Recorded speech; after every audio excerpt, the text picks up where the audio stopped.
तो अभी तक हमने दो विषयों पे काम किया। पहला, शुरू शुरू में हमने थोड़ा सा दशा और अंतरदशा पर काम किया है। उसके बाद अभी जो है हम ट्रांजिट पर भी हमने काम किया। अब ट्रांजिट पर जब हमने काम किया है तो ट्रांजिट में हमें अच्छा भी कुछ परिणाम मिला और बुरा भी कुछ परिणाम मिला, देखने को हमें जो मिले।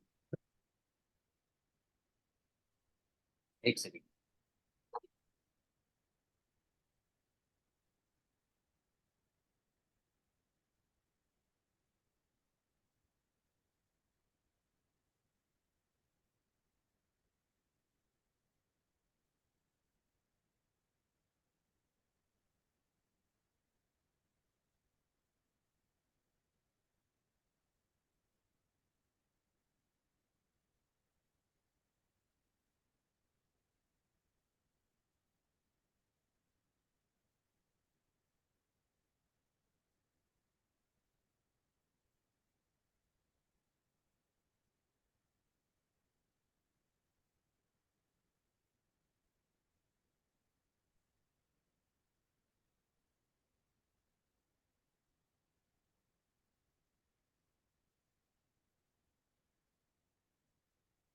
उसमें थोड़ा सा एक पॉइंट हमें ऐड करना है। जैसे अभी मैं दिखाता हूँ आपको करना क्या है।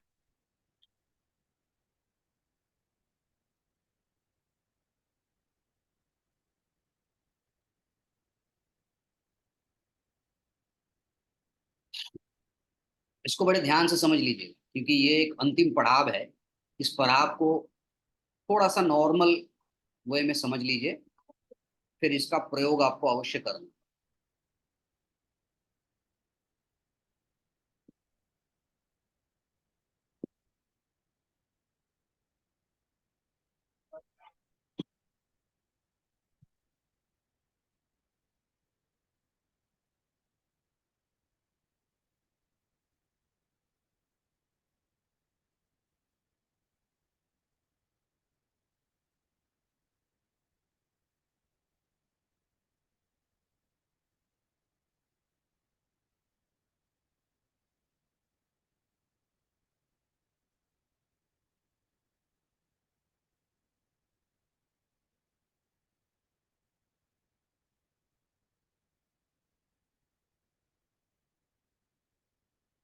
इसको ठीक से समझ लीजिए।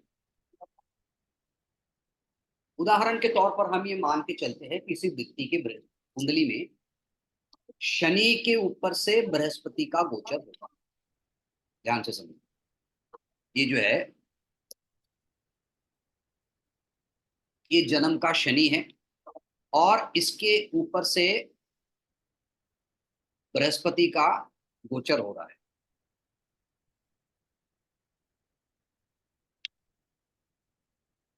ठीक है। शनि के ऊपर से बृहस्पति का गोचर का मतलब होता है कि उस समय में जो मुख्य विषय है,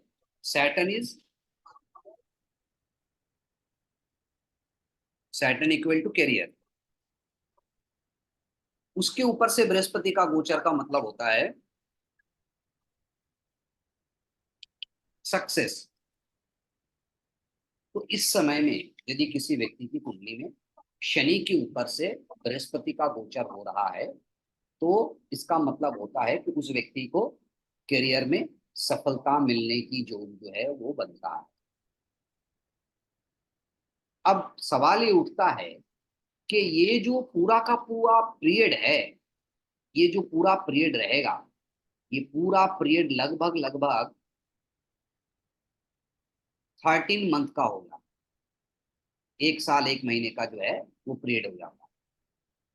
अब क्लाइंट आपसे सवाल ये कर सकता है कि भाई ये जो 12-13 महीने का पीरियड है ये तो बड़ा लंबा पीरियड हो गया। ठीक है, ये तो लंबा पीरियड हो गया।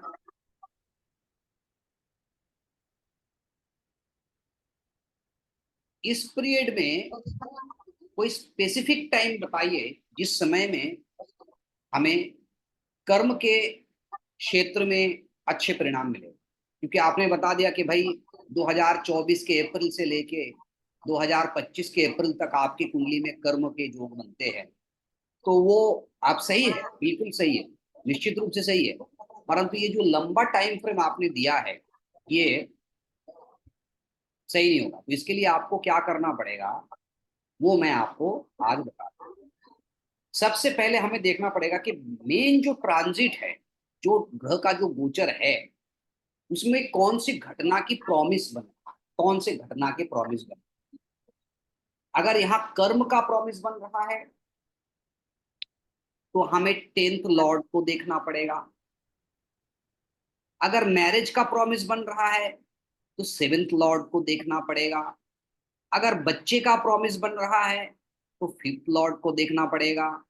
अगर घर मकान वाहन का प्रॉमिस बन रहा है तो 4th लॉर्ड को देखना पड़ेगा। और ये जो लॉर्ड हम लेंगे it will be as per लग्ना, लग्न के अनुसार हमें देखना पड़ेगा।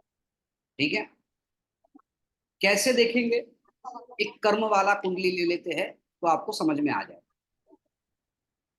मान लीजिए किसी की कुंडली में शनि के ऊपर से बृहस्पति का गोचर हो रहा है और हमने उनको कह दिया कि भाई आपके तो इस वर्ष कर्म प्राप्ति के योग है, आपको जॉब जो है वो मिल जाएगा। अब दूसरा सवाल ये उठता है कि एग्जैक्टली ऑन विच मंथ आपको कर्म मिलेगा, कौन से वो मंथ है जिसमें आपको जॉब मिल जाएगा, बढ़िया अच्छा कर्म की प्राप्ति जो है वो बिल्कुल होगा, आर्थिक रूप से लाभ होने लगेंगे। तो इस प्रकार के कई सारी चीजों को हमें देखना पड़ेगा। इसके लिए हमें क्या करना पड़ेगा, उस कुंडली के जो 10th लॉर्ड है, दसम भाव का जो स्वामी है, उसका गोचर जो है, उसका ट्रांजिट जो है वो हमें देखना पड़ेगा। But that will be only as per Ashtak वर्ग, अष्टक वर्ग, अष्टक वर्ग, फिर कह रहा दूसरा कोई नियम नहीं, अष्टक वर्ग के अनुसार जो है वो देखना पड़ेगा। ठीक है, अष्टक वर्ग में भी जो सर्वाष्टक वर्ग है उसको नहीं देखना है, भिन्नाष्टक वर्ग देखना।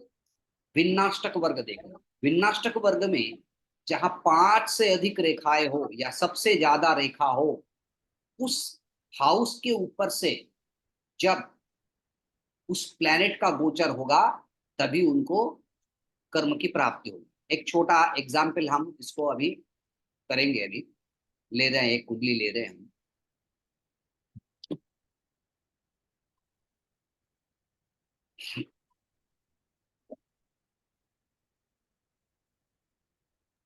सर मेरा ही ले लेना। आपकी कुंडली में शनि के ऊपर से बृहस्पति जा रहा है। मैंने देखना है। नहीं, वो चीजें फिर कंफर्म कंफर्म हो जाएगी, इसीलिए हम देख रहे हैं। सर मेरे मेरे चार्ट में अभी जो लास्ट ट्रांजिट था एरीज में से गया है, जुपिटर सैटर्न के ऊपर से। मेरा हाँ सैटर्न एरीज में है। हाँ, तो वो ले लेते हैं फिर। अपनी कुंडली बताओ। सर 8 जनवरी एक सेकंड होल्ड करो। 19 99 1999। 7 या 1999 1738 टाइम है। 1730 38 1738 प्लेस ऑफ बर्थ। दिल्ली।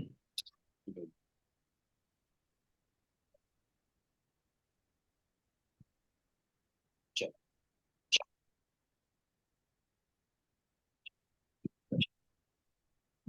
बिल्कुल एक बार हमारी कुंडली थोड़ा सा नोट कर लेते हैं, लिख लेते हैं, उसके बाद आगे बढ़ेंगे। जी सर।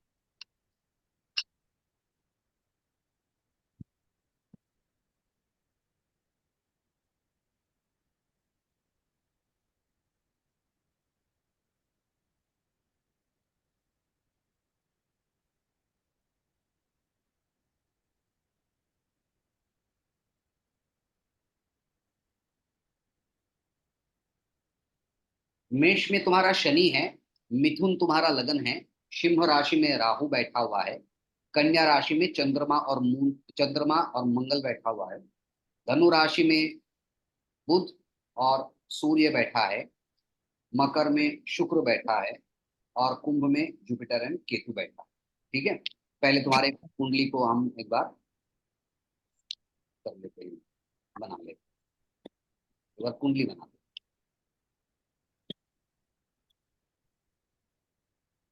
क्योंकि दो छोटे छोटे हमें चार्ट बनाने हैं, इसलिए दोनों को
चलो अब प्लैनेट्स के प्लेसमेंट करते हैं।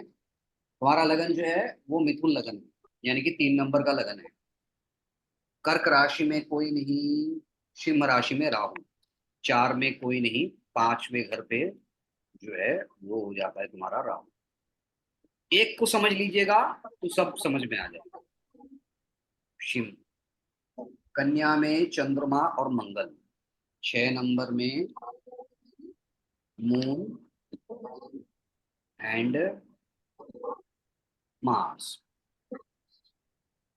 तुला खाली, वृश्चिक खाली, 7 नंबर खाली, 8 नंबर खाली, 9 नंबर में बुध और सूर्य, मरकरी एंड सन, 10 नंबर में वीनस, 11th में जुपिटर एंड केतु, और यहाँ कोई नहीं, एक में सैटर्न, 2 नंबर खाली। ठीक है, अब देखो ये जो कुंडली है, इस कुंडली में अगर हम देखें तो ये जो पीरियड रहा, अर्थात ये जो पीरियड रहा जब शनि के ऊपर से बृहस्पति का गोचर हो रहा था, जुपिटर का जो ट्रांजिट हो रहा था, वो पीरियड रहा 2022 के अप्रैल से लेके 2023 के अप्रैल, 22 के अप्रैल से लेके 23 के अप्रैल तक जो है, सॉरी 23 के अप्रैल से लेके 24 के अप्रैल, 23 से लेके 24 तक last last transit of Jupiter यहाँ पे रहा।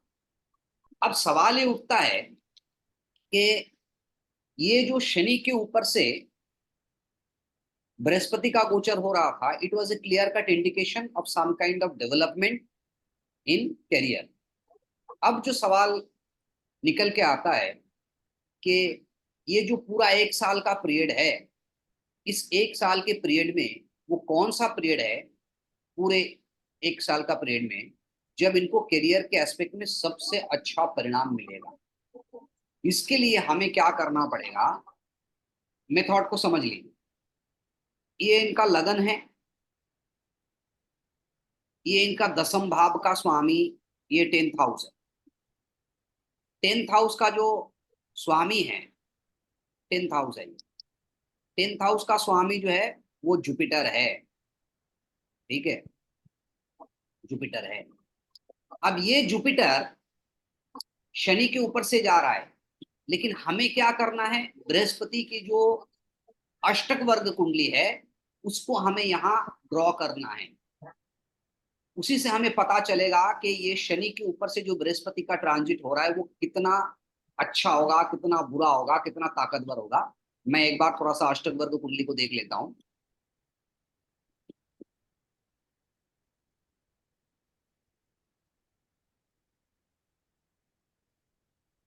सर यहाँ शनि का अष्टक वर्ग होगा या गुरु का?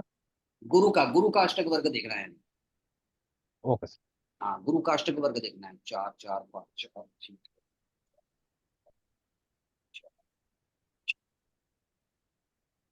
4 7 6 5।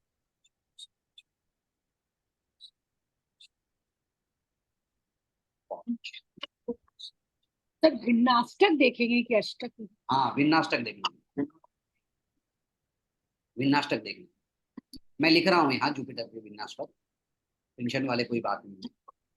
जुपिटर की जो विन्नाष्टक है उसमें मेष में रेखा है, मेष में है 4, वृषभ में 4, मिथुन में 5, कर्क में 4, सिंह राशि, अच्छा मेष 4 4 5 4, कर्क में 4 4 4 5, कन्या में 7, फिर 4, सिंह राशि में 4, कन्या में 7, तुला में 6, वृश्चिक में 3, धनु में 5, मकर में 3, कुंभ में 4, मीन में 7। ठीक है, ये है। तो अब मैं यहाँ नंबरिंग कर देता हूँ राशियों की, तो आपको सुविधा हो जाएगा।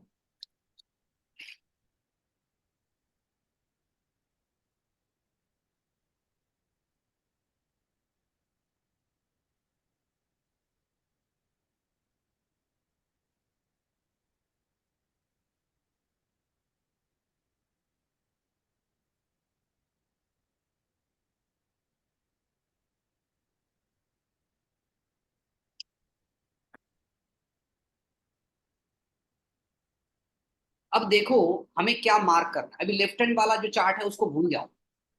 इस कुंडली में जब जब जब जब इस कुंडली के अनुसार इनका दसम भाव का स्वामी कौन है, who is the 10th Lord, 10th Lord,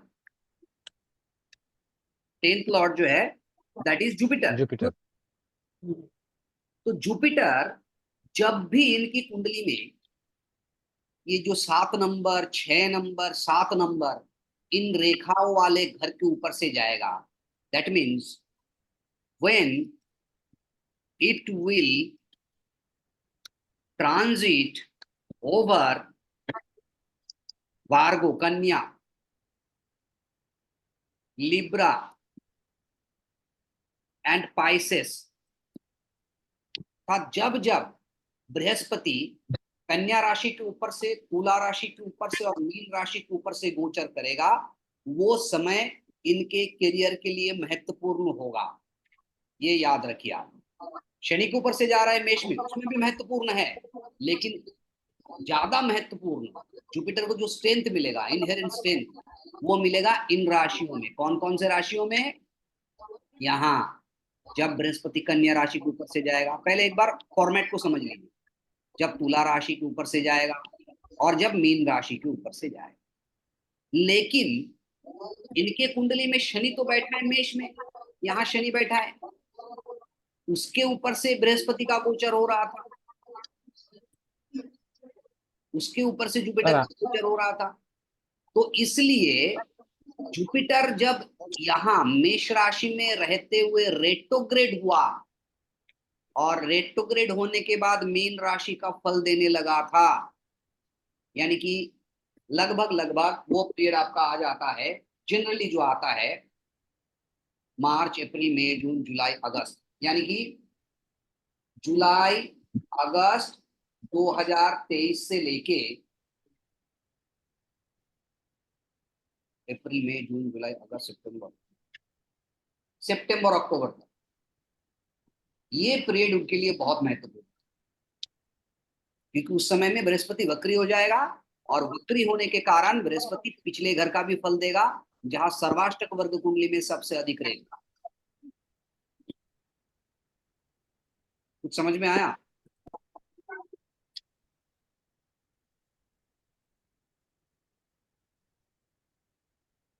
sir hello sir, इसका मतलब ये हुआ कि जितने दिन गुरु वक्रीय रहेगा उतने दिन मीन राशि का पॉजिटिव फल देगा, बाकी दिन तो एज इट इज ही देगा ना, जितना सर्वाष्टक वर्ग में देखो, जैसे जब 4 जब अंक है। जब गुरु तो वक्री हो जाएगा तो गुरु का स्ट्रेंथ हो जाएगा 7, और जब गुरु नॉर्मल में रहेगा तो गुरु का स्ट्रेंथ रहेगा 4। ठीक है, ये चीज है, थोड़ा कॉम्प्लिकेटेड है, स्टेप बाय स्टेप जाना है, इसीलिए मैंने कहा बड़े आराम आराम से और ध्यान से इसको समझने की प्रयास कर। अब छोड़ो, ये वाला मैटर हो गया, इसी चीज को हम दूसरे मैटर में ले चलते हैं तो आपको ज्यादा समझ में आएगा। अब क्या होगा, अब देखो, वर्तमान समय में अगर देखें इस कुंडली को, हम थोड़ा सा यहां से हटा दें।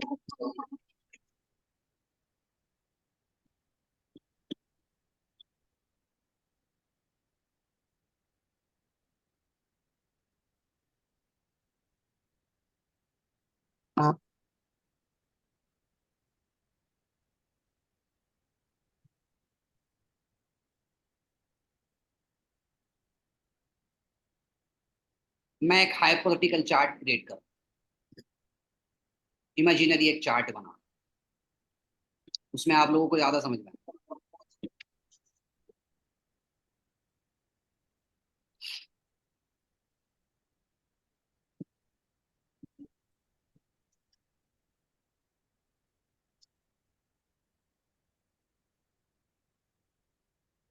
क्योंकि आपको प्रिंसिपल को, सिद्धांत को समझना है, बाकी तो कोई भी चार्ट हो उससे कोई फर्क नहीं।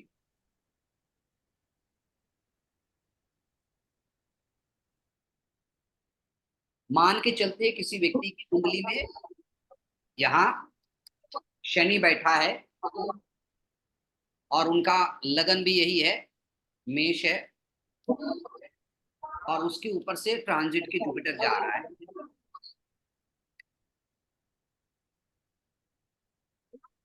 उसको हटा, वृषभ कर देते, वृषभ।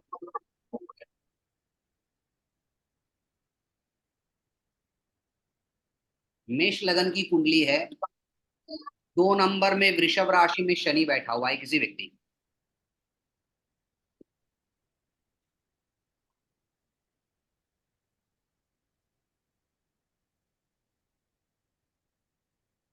नहीं, मेष वृषभ करने से भी आपको कंफ्यूजन, रुक जाओ मेरे को हिसाब करने दो।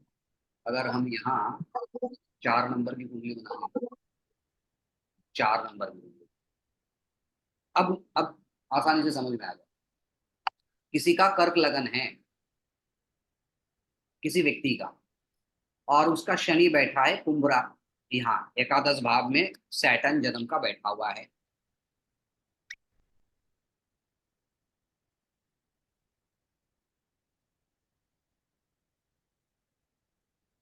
यहाँ राहु है, पकड़ के चलो, एक इमेजिनरी चार्ट क्रिएट कर रहे हैं।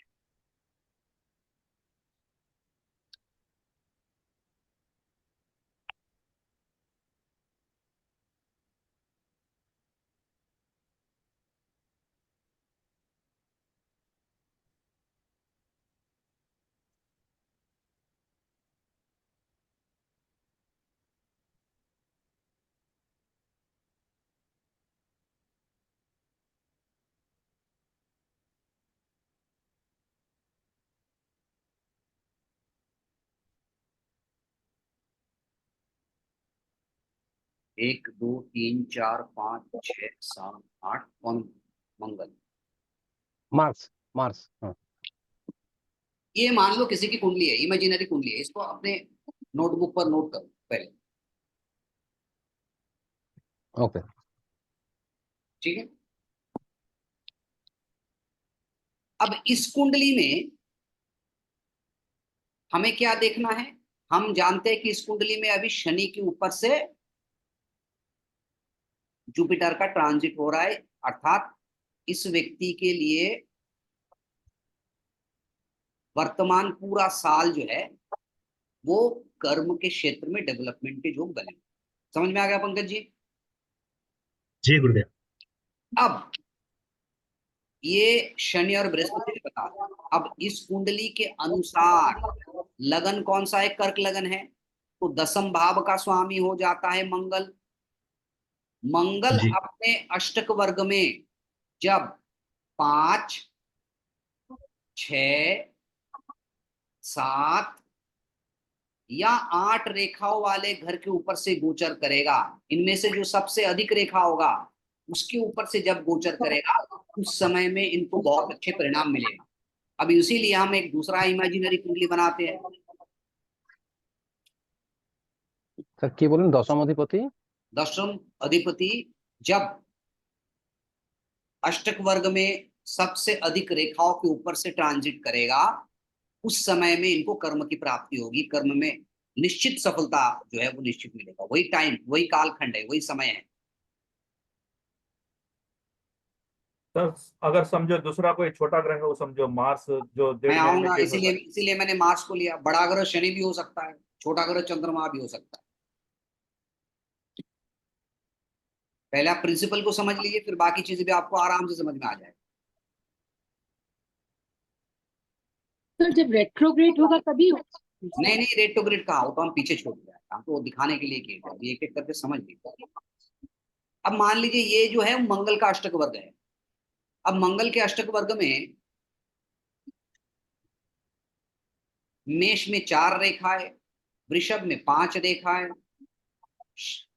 यहाँ 6 रेखाएं, यहाँ 3 रेखा, यहाँ 2 रेखा, यहाँ 2 रेखा, यहाँ 6 रेखा, यहाँ 8 रेखा, यहाँ 3, यहाँ 4, यहाँ 4 और यहाँ 7 रेखा। ठीक है, तो ये जो घटना है ना शनि के ऊपर से बृहस्पति का, ये तो पूरा 1 साल का घटना है, पूरे 1 वर्ष रहेगा। अब इस 1 वर्ष में वर्तमान समय में मंगल कहाँ है? वर्तमान समय में मंगल की जो स्थिति है वो कहाँ है? वर्तमान समय में मंगल मीन राशि में है। मैम मीन मीन राशि राशि में है मैम। मीन मीन राशि राशि में, में सर वर्तमान अभी समय में अच्छा फल मीन देगा। राशि में है। तो मीन राशि में देखो 7 रेखाओं के ऊपर से मंगल गोचर कर रहा है। तो इस पूरे कुंडली में ये जो पीरियड है, जब तक मंगल इस राशि में रहेगा, जब तक मंगल मीन राशि में रहेगा, तब तक इनको सबसे बढ़िया परिणाम जो है वो मिलेगा। कब से कब तक रहेगा मंगल? मंगल कब से कब तक है? আরো मीन 10-12 राशि দিন में 45 मंगल, डेज रहेगा। अरे 45 डेज तो सबको पता है, आप वो बताओ ना कब से कब तक है। वो आपका जून का 2 तारीख तक है। हाँ जून का 2 तारीख तक रहेगा।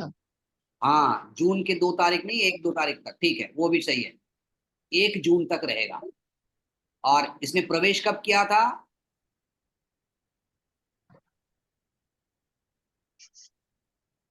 अप्रैल 7 15। मार्च को। तो 15 अप्रैल। हाँ 15 अप्रैल को किया था कि 7 मार्च को किया था? सर मुझे तो 15 अप्रैल पता।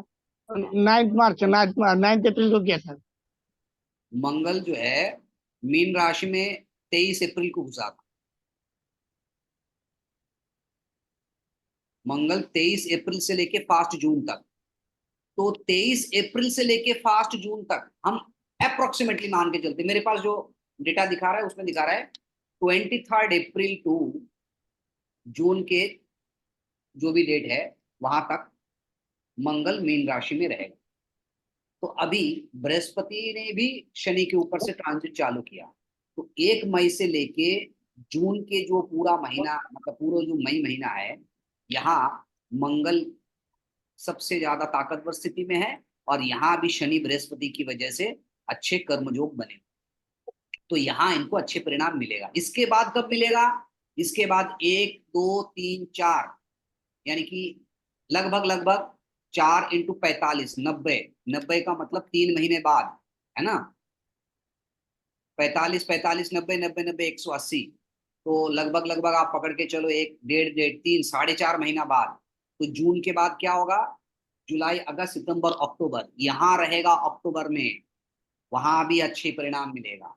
तो इनको इस पूरे वर्ष में यानी कि 2022 के अप्रैल से 2024 के अप्रैल से लेके 2025 के अप्रैल तक के बीच में, ये मई का महीना और अक्टूबर का महीना, इन दोनों महीनों में जब मंगल का गोचर अष्टक वर्ग में 7 रेखा वाले घर और 6 रेखा वाले घरों के ऊपर से जाएगा, उसी समय में इनको कर्म के क्षेत्र में सबसे अच्छे परिणाम है वो मिलेगा। यहां तक समझ में आया कि नहीं आया? जी क्लियर सर। हो गया क्लियर? हाँ इसका बाद सर तो एक सर बात सिंह पूछनी राशि थी, और सर एक बात पूछनी थी। हाँ जी। मान लीजिए कि जैसे मैं चतुर्थ भाव का मैं फल देखना चाहता हूँ और गलती से चतुर्थ जो है वो गुरु निकल गया या शनि निकल गया, तो फिर प्रॉब्लम तो वही चाहेंगी ना कि नहीं उसको हो जाएगा मूव महाराज। करने के लिए। Our only limitation is our knowledge. अब क्या होता है कि अष्टक वर्ग ही अपने आप में बहुत बड़ी बात नहीं होती। जब इस प्रकार के कोई बड़ा प्लेनेट निकल के आ जाए, जैसे बृहस्पति हो या शनि, तो उस समय में हमें देखना पड़ेगा इनकी कक्षा है। कक्षा समझते हैं? अष्टक वर्ग में कक्षा। कक्षा बड़ी देहास। हाँ, तो कक्षा हर हाँ सर, 4 प्रकार की कक्षा होती है, वो उसके हिसाब से ग्रहों का पीरियड बाइफरकेट होता है, सर उसके हिसाब से 8 फल प्रकार के देखना होता है, 8 होता है कक्षा, नहीं नहीं, 4 नहीं होता, 8 होता है कक्षा। हाँ 8 प्रकार की, सॉरी 8 प्रकार की, बराबर। तो वो देखना पड़ेगा कि अपने कक्षा के ऊपर से वो ग्रह कब जा रहा है। समझ में आया? अब मान लो कि किसी के विवाह देखना है, सप्तम भाव का स्वामी के ऊपर से बृहस्पति का गोचर हो रहा है, तो मैरिज के डेट तो हमने बता दिए भाई 1 साल के अंदर अंदर हो जाएगा, परंतु पर्टिकुलरली कौन से डेट में होगा। तो मान लो कि एक्सीडेंटली वो जो है वो चंद्रमा निकल जाता है, तो हर 24 दिन 25 दिन में चीजें जो है वो चेंज होता रहेगा। तो ये घटना तो है, इसीलिए उस प्रकार से ही घटनाएं घटित होता है। तो ये थोड़ा सा बैलेंस करना पड़ता है चीजों। चलो मैं दूसरा लिंक भेजता हूँ, उसके बाद डिस्कशन करूँ।